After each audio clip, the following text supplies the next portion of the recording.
Good morning, everybody, and thank you for tuning in to Coffee and Something Stronger. My name is Cody Norrid. I am the Interim Executive Director at Georgia Interfaith Power and Light.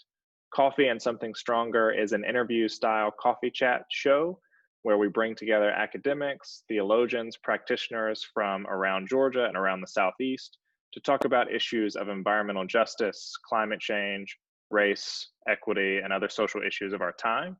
And this morning, I am very excited to have a friend and colleague here, Kaleia Martin, who is the Southeastern Climate Justice Organizer for the Climate Reality Project. We've had the benefit of working together with her briefly in this role, but mostly with our roles and collaborations within the Southeastern Climate and Energy Network, SIN, which we're going to talk about a little bit later. And so, Kaleia, I'll ask you to introduce yourself and say a little bit about yourself. Sure. Good morning, everyone. My name is Kaleia Martin. I'm based in Charlotte, North Carolina. And like you said, I'm the Southeastern Climate Justice Organizer for Climate Reality Project. I'm also just a regular community organizer, someone who likes to work with young people, someone who likes to read. I know a lot of people don't really do that anymore, but that's still one of my pastimes. So I like to read, I like to cook. And I like to think that the work I'm doing is going to make a difference 7 generations from now. So I'm excited to really just get into the things and talk with you this morning. Just a normal grassroots, your average grassroots organizer out here. Regular. So could you tell us a little bit about how you got into justice work, environmental justice work, and youth empowerment work, just all of that together? Sure. So I got into justice work when I was in undergrad at UNC Greensboro because of Mike Brown in 2014. I was a junior in college when that situation happened. And up until that point, I never really was taught about race and racism. I was actually shielded from it. My parents thought that was the best way for me to really try to get ahead. But after Mike Brown, I realized there was something that I did not know about what it means to live in this country as a Black person, as a Black woman. And I started doing research and, thank God for Twitter, following people who were way smarter than me so I could really catch on and learn. I got into environmental justice. I actually think environmental justice got into me. I never was like, "Ooh, I'm going to be an environmental justice organizer." That didn't happen. It was, a gradual series of things. It all started with taking a biology class that was required for my major. And there was an option between regular molecular biology and conservation biology. I hated science, so I was like, well, I know I hate the cell stuff. Let's check out this conservation or whatever. And I ended up not necessarily enjoying the class, but I didn't hate it. But I ended up being a tutor for it, so it kind of just got ingrained in me. And from that point on, there were just several steps in my life where environmental justice was kind of sprinkled into my life and it never left. And so by the time I was looking for jobs, I realized I actually did like it. And I ended up landing a job where I could work doing environmental justice organizing in North Carolina. So that's how I got started. And that job also was how I got into youth empowerment work, because it was teaching young people about advocacy and leadership and then teaching them about environmental justice. Yeah, that's great. Well, I think you have a reading for us this morning, so I'll invite you to do that and then we'll dive in. Sure. So my reading this morning comes from a book that I'm currently rereading called Parable of the Sower by Octavia Butler. So I think it's my favorite fiction book. I haven't read that many, but so far this is hands down my favorite. And so for context, the main character is talking to her best friend. And so this is the conversation they had, and I think it's very timely. And so it starts and it says, "Did you ever read about the bubonic plague in medieval Europe?" I asked. She nodded. "She reads a lot of the things I do. She reads all kinds of things." "A lot of the continent was depopulated," she said. "Some survivors thought the world was coming to an end."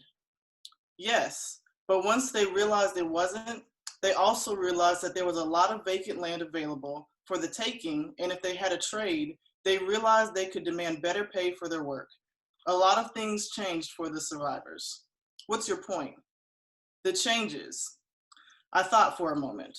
They were slow changes compared to anything that might happen here, but it took a plague to make some of the people realize that things could change. So, things are changing now too. Our adults haven't been wiped out by a plague, so they're still anchored in the past, waiting for the good old days to come back. But things have changed a lot, and they'll change more. Things are always changing. This is just one of the big jumps instead of the little step-by-step changes that are easier to take. People have changed the climate of the world. Now they're waiting for the old days to come back. That's great. Why did you bring that reading? Why is that important to you? So it's just, rereading that during a global pandemic. It hits different, right? It's very Yeah. interesting that that book could be written years and years ago, like a dystopian fiction novel, and in a lot of ways feel like she wrote it yesterday. And so I really like that she, a lot of the book is focused on the notion of change, and change being the only thing that's constant. And so in the book, she posits that God is actually change. Like it's not any supreme being, it's just change. So being willing to accept change and be ready for it. And so I think right now, in the midst of everything, we are seeing the fact that this is one of those big leaps, and we've seen what's possible. We've seen that we can get money out to every American if we needed to. We've seen that if you want to, you can stop, charging people student loan debt. You can put a moratorium on rent and mortgages. We've seen all the things that some people have been fighting for decades, and we saw them change overnight. And we're also seeing people say, man, I can't wait for things to go back to how they used to be, and not accepting that things are never going back to how they were pre-pandemic, and they shouldn't. So we should be ready to accept and move forward with what our new reality tells us is possible.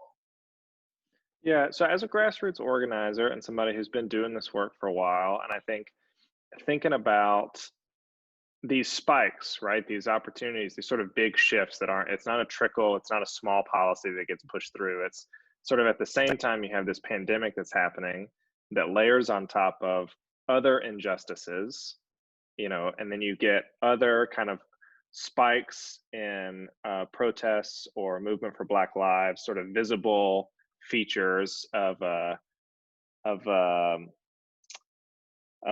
frustrated injustice that comes to the surface in the midst of all that. And so I wonder, for you, what do you think are some of the opportunities for communities right now? Like, how do you keep that momentum, and how do you use it to shape exactly what you're saying?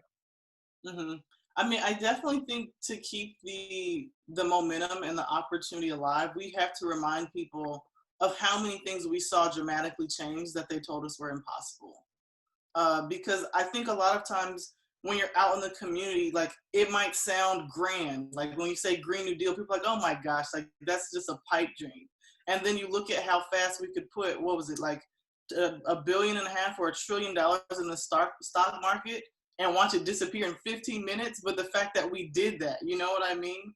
And Yeah. so I think it's helping people opening up their brains in this moment to like radical imagination of what else could we create, what else could we demand in this moment, and then showing the fact that the people that we're up against have already done these things. They know very well that it's possible, but using the media, they say, oh, this is not realistic, it's you can't expect something so big. But all we have to do now is look at the work that they've done, to secure themselves, to say, no, it can definitely be done. It just needs to be done for the people and not for corporations. Yeah. And so the flip side of that coin is, how do you keep people from looking in the rearview mirror and saying, can't wait till we get back to what it was? How can you redirect that to point them towards what's next? Hmm. I mean, I think the reality is sometimes you can't, Yeah. but other times I think it's just a matter of figuring out what people are trying to go back to say, like, what is it that's comforting about those past times, and then taking those things and saying, if we push for XYZ, you could have this comfort times 10. Like, think about what it could be like if you push for this, if you already enjoyed that thing back there. Like, it could be even better. And I don't Right. think many people are going to turn down something being better than it was before. And so just being able to have like to acknowledge why people want to go back, like what they're wanting to go back to, and like saying that those feelings are valid and showing how organizing and pushing for certain policies brings that back tenfold is the approach I like to take. Yeah. It I feel like especially in the early days of pandemic, there was a lot of, I'm not sure how I feel about this, a lot of glossing about kind of, isn't it great that the water's cleaner and like the air is a little bit better and whatever, and to try to draw the point that like, yeah, that's really good. You can have that and also still not have a pandemic and maybe go to restaurants. Like there's a world in which you could have that and Right. also be able to live a normal life, which I think Right. is important to help point people towards. Like you can see examples of what you could have if it would change our systems a little bit. Hmm. And I think, yeah, I remember seeing those pictures. I'm like, oh my gosh, this is so cool. And then I remembered reading something. It's like, yeah, whenever things open back up, we're probably going to pollute like times 10 to come up, like to overcompensate for all the money that was lost. But Right. like you said, it is a good point in time to say when we shift these things, this is how our planet reacts. Imagine if we just cut emissions across the board, how clear our water would be and how fresh the air would be. Remember, you loved that picture of dolphins, right? You can see Right. them all the time. Yeah. So we first met at the inaugural Sin convening in Louisiana. You were doing some presentations there and you were with the Youth Empowered Solutions. Is that right? Yes. That's the organization Hmm. that you were with then. And so I wondered if you tell us a little bit about the work that you were doing with them and kind of why you got into youth empowerment. Sure. I think, that sin convening in so many ways changed my life. And it's just amazing, like the fact that we're sitting here because I begged Amy Adams to beg Alex to let me do like a 20-minute spotlight lecture. So that's cool. But I got the job at Yes really on a whim. So I was actually like committed, locked and loaded to do Teach for America. And I was so excited because I just knew they were going to give me like ninth grade history. And I ended up getting sixth grade science. And I was like, you know what? That's not going to work. I don't want to be responsible for these kids learning in a subject that I don't know myself. And so I remember the job posting for Yes. I had never like looked on a job board or anything because I had signed up to do Teach for America like as soon as my last semester of grad school started. But for whatever reason, I went on a job board and saw the posting for Yes. And I saw that it closed the next day.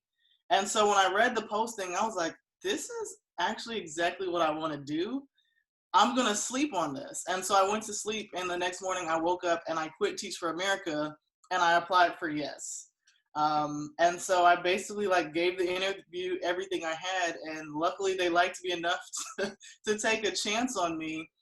But what appealed to me about their work was this notion of youth empowerment. And so they made sure to distinguish the difference between youth engagement, like one-off presentations, and like really building relationships with young people and helping them like find their voice as young leaders.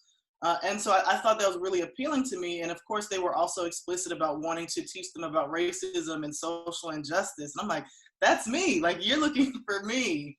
But I think it's really powerful that there are organizations that exist that see the value in young people, and not just as tokens, but as younger people who can make like policy change, and just giving them the tools that they need to unleash the power that they already have to change things that benefit all of us in society, even when most of us as adults don't necessarily value the contributions of young people. Yeah, I wonder if you could expand a little bit on, why is it important to not only engage youth, right? So not do educational programs necessarily, but actually empower youth to get involved in environmental issues or other justice issues. Like, why is it important to have youth and young adults at the table? I mean, I think it's important for a lot of reasons, specifically in terms of like environmental justice. We're talking about a movement that has literally killed its organizers, right? Like these are life and death situations that people are advocating for, and like taking big corporations. to court in those last years and years, and we know that there are activists who have not seen the end of their court case. And so thinking about how we keep that work going so that these corporations don't get away with that, you have to have young people. You have to create a sustainable pipeline of leadership, and that starts with young people. And so I feel like in a lot of ways we're seeing a lot of the issues I think we're seeing with the environmental justice and climate justice movement is the fact that we have not properly engaged young people. And so now we're trying to bring them into the fold, but there's not enough incentive. They're not clicking as to why this issue should matter. And that's our fault as adults, not theirs as young people, because we didn't make it meaningful to them. We didn't bring them in earlier. And we just expect them to hop on board because we say so, because we're adults. It doesn't work like that. I think the other reason why it's important to really listen to young people is, to be honest, we can look at the DNC right now and see what happens when you don't listen to young people, and how there are a lot of young people who feel like they were ignored, their needs were ignored. And in turn, young people, some people are saying, well, you know what, win this thing without me.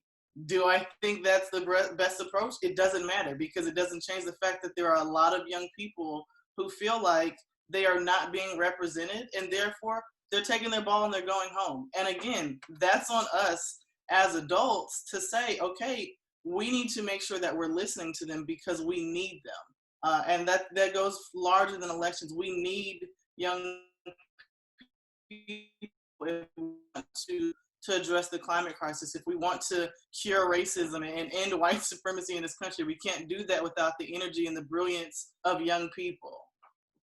Yeah. Earlier we were talking and you were pointing towards, you're kind of saying like, oftentimes you get met with resistance because, you say these big dreams or these big visions and people are like, oh, that's not doable. And one of the things that I think is incredibly beneficial about youth and young people is that they don't care that it's a big dream, that it's still worth going for. And so I wonder if you could talk a little bit about why it's important, how kind of the themes of prophetic vision, radical imagination, and youth intersect with these movements. And you actually, I think, in some ways you can lose that radical imagination or the sort of youthful push to dream bigger if you don't have them there. You settle for things that maybe you shouldn't settle for. Yeah, I think it's really powerful to work with young people and to say, here's the Green New Deal. What do you think about this? Oh, I think this makes a lot of sense. I think this is really cool. Like there's no reason, there's no context for them to say this is unrealistic, because they haven't, and in some way they haven't had to see the losses. And I think that is it activates their imagination, their ability to see beyond what is right now, to see what could be. And I think that's something that we as adults need, to be reminded that it's okay to dream big. And dreaming big is the only way you get closer to what you want anyway. And I also know that, our brains are really kind of like cemented and like concrete by the age of like 25. And so basically, what you're thinking and believing about the world at 25, unless you're like really intentional about unlearning or like learning something differently, that's when the saying goes like, you're stuck in your ways. That's where that's really starts to come into effect. And so when you're working with younger people whose brains are more malleable, it's easier for them to accept new information, even if it doesn't fit their current paradigm or their current way that they see the world. So they're not as shut off to new opportunities, new ways of being. Whereas as adults, it's a lot harder for us because we just feel like, after a certain amount of times, it is what it is, and we have to just work with that. So it's two completely different ways of like operating and seeing the world. And I think adults as a whole could stand to do we could all be a lot better and a lot further along if we still had the ability to take in information, even if it contradicts with what we believe about the world. Yeah. What do you think? I mean, you talked about this a little bit, sort of the difference between engaging youth and young adults and empowering them. What do people miss when they think about engaging youth and young adults? Like, what's wrong in the algorithm when people are like, I think this happens all the time.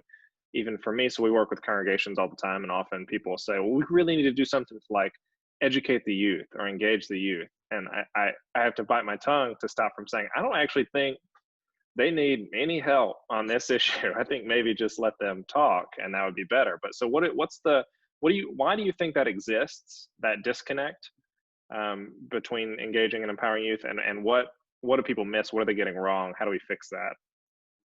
Yeah, I think oftentimes when we say, oh, we want to engage the youth, it's like, let's bring them in here and we're going to talk at them. Like, they need to be taught. They need us to come in and save them. And so when you approach a conversation or any engagement with young people from that mindset, oftentimes it's very like teacher, student, do you have any questions for me as the expert? And they're supposed to just like sit and take in information versus like youth empowerment is like having conversations with young people. It's saying, all right, today we're going to talk about racism. Let's watch this video together and let's all reflect on it, because there's something that you're going to say that I can learn from, and we're all going to be able to grow together. And so I think, also this notion of, okay, we need to engage young people. Let's bring them in the room for this one thing. And then we check it off our list. Like, oh, we worked with young people today. Good for us. Versus being committed to having young people in all the rooms that you're in, like infusing them into the actual work and being willing to accept their feedback, seeing what they think about the path that, the work is going, and being willing to understand that they might not agree with your path and give you an alternative.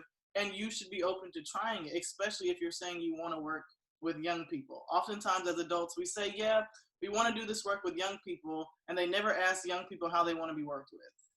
And so those things, they rarely match up. So it rarely turns into transformative relationships where the young people feel connected to the organization or to the people. It's normally, it turns into, as a young person, what can I get out of this experience? I'll just take that and go. It turns transactional. And I don't think that's how we get change. That's not how you build intergenerational relationships. And that's just, as someone who's worked like very intentionally with young people, I feel like I see the world in so many more colors because of my time with them. Yeah, even just the phrase, we want to work with young people. Even I was just playing around with it to turn it around and say, like, we would love for young people to come and work with us. It's just a totally different mindset. We've had on the show before Dr. Beth Corey, who runs the Youth Theological Initiative at Emory, and it's an institute that brings together youth from around the world to kind of dissect theological issues and be together as they wrestle with those and deal with social issues. But as a piece of that, her whole point is that if you really want to engage youth and invite them into a process of questioning and discerning, it ultimately starts with treating youth seriously. We have to treat young adults seriously, everything they say, everything they do, instead of having this posture of, well, it's fine. They just like do that for a period of time and then they'll grow up and they'll be a certain way, as opposed to treating their concerns and their ideas very, very seriously. And I think from a spiritual standpoint, there's a lot of receipts on God gifts young people visions and dreams about how to challenge society. That's where we get a lot of that good growth that we talked about earlier. Mm-hmm. And I think, like you said, like even like thinking about small shifts, like when you're having a conversation with a young person, or when you're inviting young people to work with you, when they're in the room, ask them questions, ask them what they think, instead of just talking to them, because their whole lives are getting talked to. But oftentimes when I was having conversations with my young people, and we're talking about race and different things going on in society, and I say, what do you think about this? Oftentimes their first answer was, no one's ever asked me. Like I've never talked about this out loud because no one's ever asked me my opinion on this. And so even just asking the opinions of young people to check in with where they are goes a long way in building like transformative relationships. And then not just asking for the sake of asking, but then like exploring, like, how did you get there? Where do you think you learned that from? Like helping them figure out those things makes it a lot easier. If you're trying to teach them a certain thing, it makes your work easier to help them to understand whatever it is you're trying to teach them. Right. Well, shifting a little bit, but not a lot, is that Mhm. I know that you have been involved in elevating voices and perspectives that are typically excluded. It's a phrase that comes up in your work a lot. And I wondered if you'd talk a little bit about why that's important to you. And because it's not just youth, right? There's all sorts of voices that are excluded in your work. And so I wondered if you just talk about that. Yeah, I think, it really comes from just like taking a very quick bird's eye view of what it looks like mainstream to what the climate justice movement looks like from a mainstream bird eye view. You'll see Greta, you'll see a lot of other like really smart white people who talk a lot about science and melting ice caps and what's happening with biodiversity in the Amazon and all of those great things. But that just did not excite me. It didn't move me to want to do anything. Like it was just like, oh, okay, cool. Like that sucks. And I've got some bigger issues to worry about. I just watched someone who looks like me get shot down in the middle of the street. So you go on and address the planet. I'm going to worry about people. And I realized I wasn't alone in feeling that way. And so a lot of my work in this space in particular has been shifting the approach to how we talk about and frame conversations around environmental justice and climate justice. Because when you talk with Black and brown activists in this space, it's a completely different approach. And I didn't know that until I was knee deep in the work and started finding other activists who look like me, and we're speaking the same language. And so even in the midst of like a climate crisis, race plays a factor. Like we are still on two different worlds, like experiencing this issue two very different ways.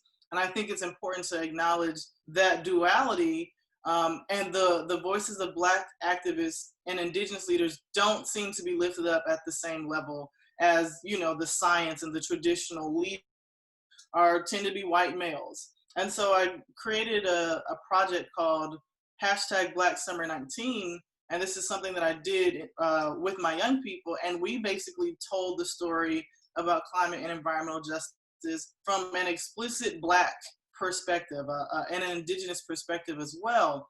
And we found that when we showed that documentary to other Black young people, really to Black folks in general, every time the response is, oh, okay, I get it now. Like I can see why that's something I should care about. And so for me, lifting up voices that aren't, as prominent in the field is so important because even though we're not seeing it in mainstream, it doesn't mean that what these voices have to say is not something that's going to resonate across the board. And so just making sure that everyone has a fair chance of getting their voice, their knowledge amplified, because it takes all of us to address this crisis. To me, it's important that all of our voices are heard, because otherwise we're not going to address the crisis adequately. Right. You, I know, talk a little bit about racial equity in your work and kind of wrestle with that. One of the first interviewees that we had on was Chandra Farley at Partnership for Southern Equity, whom you know, and that's an organization that centers racial equity that's sort of their foundational principle of their organization, and then they approach everything else from that. And I wonder if you could talk a little bit about why it's important for you to center racial equity and what we gain by doing that and why it's important and what we lose if we don't. And you kind of talked a little bit about what we lose if we don't. Then we're stuck with sort of a scientific perspective that highlights a very slim amount of voices instead of this robust tapestry of what's really at stake and these community leaders. But I'll let you speak to that. Yeah, I think so. The first thing, and I've realized this recently, just like throughout conversation, is at my core, I'm a racial justice organizer. So I'm a racial justice organizer who operates in the climate justice field. And I realize that that's something that I should be explicit about, because many people don't have that framework when they're doing this work. And that's okay. But I have to understand that my approach is very different. And I think it's important because we can't talk about the climate crisis and not talk about racism and not talk about white supremacy. Because, my analysis says that capitalism, this notion of like hyper consumerism, even GDP as a function of how well a country is doing, is all rooted in consuming goods, producing them for the cheapest rate in order to get the highest return. And so we have to think about free labor. We have to think about, slave wages. We have to think about the fact that we brought people to this country to, harvest these great gains at the cost of the land itself, of the soil itself, in order to turn a profit. And so going back to 1492, we can see exactly how the climate crisis got to be. And so you can't talk about the climate crisis and not talk about race, because they're inextricably linked, in my analysis.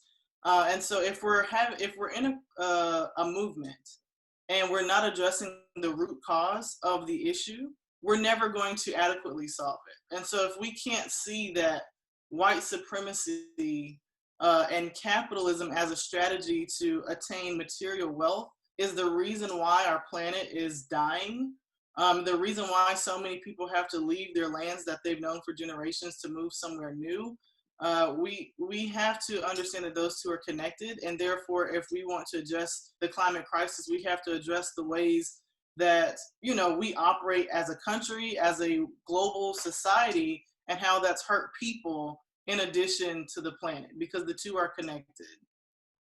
Yeah, we talked a lot on this show with different people about how there's sort of this legacy of devaluing. Pick what you want. You can devalue the land, you can devalue black and brown bodies, you can devalue whatever you want to do.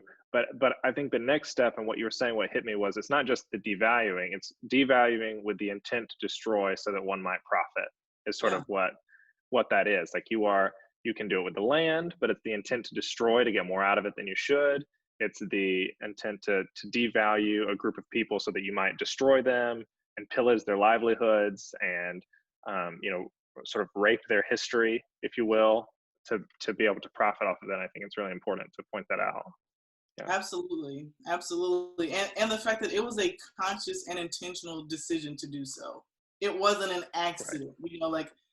People knew that they were destroying the land. They knew how hard tobacco was on the lands, and they wouldn't even stop for a moment to let the soil re-nourish itself, because profit was all that mattered. And so we knew for a fact we were killing our land. We know for a fact that we are polluting the air every time we burn coal. We know these things, but because the dollar is what we're chasing over all else, we consider it a necessary sacrifice. We make the intentional choice all the time to kill our neighbors faster for the sake of cheap fuel, for the sake of cheap food, for the sake of cheap land, cheap labor, whatever. And yeah, it is an intentional choice. All the systems that we have are quite intentional. There's no mistake about it. There's no mistake about where coal-fired power plants are located, or where the highest energy burden zip codes are, and why people experience it. It's very, very intentional. That's important for people to know. Right. Yeah. So we haven't really dug into your role at the Climate Reality Project, which is where you are now. You're the Southeastern Climate Justice Organizer for the Climate Reality Project. And I wonder if you could talk a little bit about what your role is there, and then also how some of this, I know that this equity work and a lens towards race and environmental justice is important to that project. And so some of the ways that that's being incorporated. Sure. So essentially my work now really involves working with organizations and groups across the Southeast United States to help amplify the amazing work that is going on in this particular region. And so it really comes from this notion of wholeheartedly believing that the Southeast is one of the most important regions in the world, really. We're in the Bible Belt, we're in the South where slavery was the lay of the land. And so all of those deep-rooted histories are in the Southeast. And so if we get it right in the Southeast, if we can transform the Southeast, we believe that we can transform the world with that model.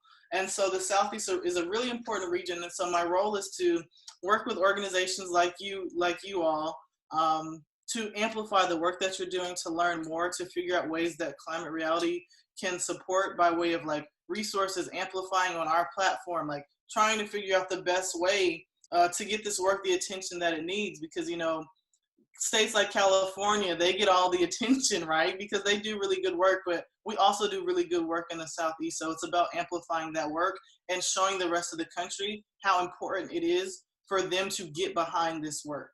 And so that's really my role. So it looks like, talking with organizations, supporting their now virtual events. So there was going to be some travel, but pandemic has forced us to shift, which in a lot of ways is good. But I've just been able to learn so much from all of the different organizers across the Southeast, and we're really just getting started and figuring out what it means to really support the groups on the ground. Another part of my work is supporting the Climate Justice for All grantees, which your organization is one of them. And so I'm excited about that work, and just getting to, again, work with you all to help amplify the amazing work that you've set out to do. And that's essentially my role. The other part of it is working on the internal side. So by nature, I'm a racial justice organizer. I'm a disruptor.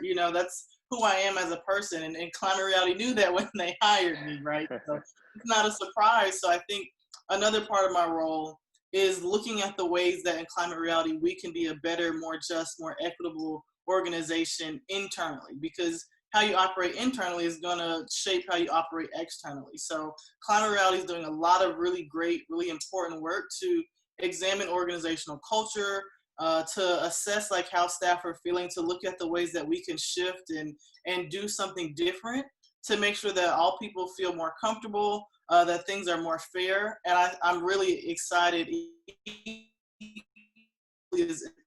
about that work, because I think Climate Reality is looked at as one of the, I guess, premier climate organizations. So if we're doing things the right way, or a better way, I should say, if we're doing them a better way, we set a national example on how to do this work. And I think that's really important.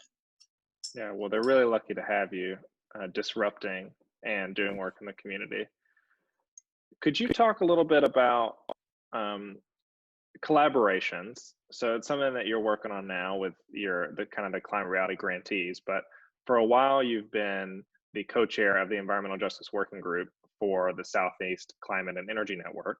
And so I wonder if you'd say a bit about the network, what the network is. We haven't really talked about that here before. So what SIN is and why it's important to get those working groups together and kind of build these multi-state or cross-community collaborations.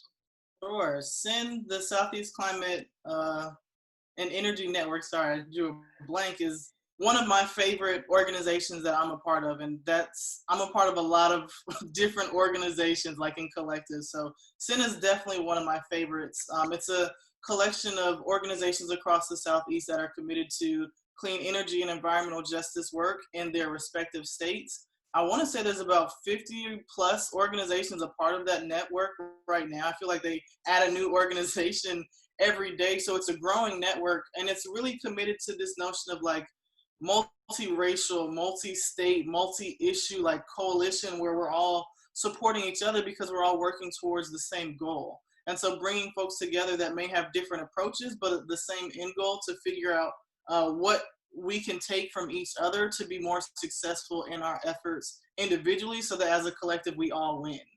So it's a really important organization, and I've been fortunate to co-chair the Environmental Justice Working Group with Reverend Michael Malcolm, who's one of my favorite people, definitely one of my favorite reverends in the world. And I've gotten to learn so much from people across the Southeast and doing their work around environmental justice, but also just being able to have the close relationships with people in different states, I think is really powerful. It gives you this feeling that you're not alone, even if you're like hours and hours away from each other, just knowing that I can like pick up a phone or get on a Zoom call with you, Cody, and we can be talking about the same issue from like two different vantage points. I think that sense of community is also really important. And I think it's a beautiful thing that SIN is building. And so for the past 2 years, we've had various speakers talk about different injustices going on, talking about different strategies that are being used successfully to combat those injustices. And actually for the rest of the year, SIN has committed to using the Environmental Justice Working Group meetings to talk about, to do some baseline grounding as a collective around conversations like, what is white supremacy? How does it manifest? What is racism? How does it manifest? How do these things impact the work that we're doing in our respective settings around environmental justice? And I think those are extremely important conversations, because if we asked 10 people what their definition of racism was, we'd get 10 different answers, right? And so it's important, if we're a network who's working towards the same goal, we have to have the same definitions, or at least be aware of the definitions that are being used. And so I'm really, again, excited to work with Sin and just be a part of building that baseline of understanding and connection, because I think if you can have conversations around racism and white supremacy as a group and it not fall to shambles, you've got something really special. And I think Sin is one of the groups that has something special. So I'm just excited to get to be a part of it. Yeah. Well, thank you for coming on the show today. We're getting towards the end of our time, so I appreciate you taking some time to sit with us and drink some coffee and talk Sure. about very lighthearted subjects. Uh, I wanted to Very. end by asking you the same question that I've asked everybody on the show, which is, what are you missing the most in this COVID-19 world? And what's giving you hope to keep doing the work that you're doing to get through it? hmm I think I'm missing the most um, being able to be kind of like careless. Like in a sense of like, now when I go to the grocery store, I'm extremely conscious of every single thing that I touch. You know, I'm conscious of how close I am to people. I become going to the grocery store has become like a labor intensive thing because of how many things we have to think about. Whereas it used to be part of our unconscious everyday life, like our system one brain of like unconscious thinking. So I miss the days when I could do more things in my system one unconscious brain.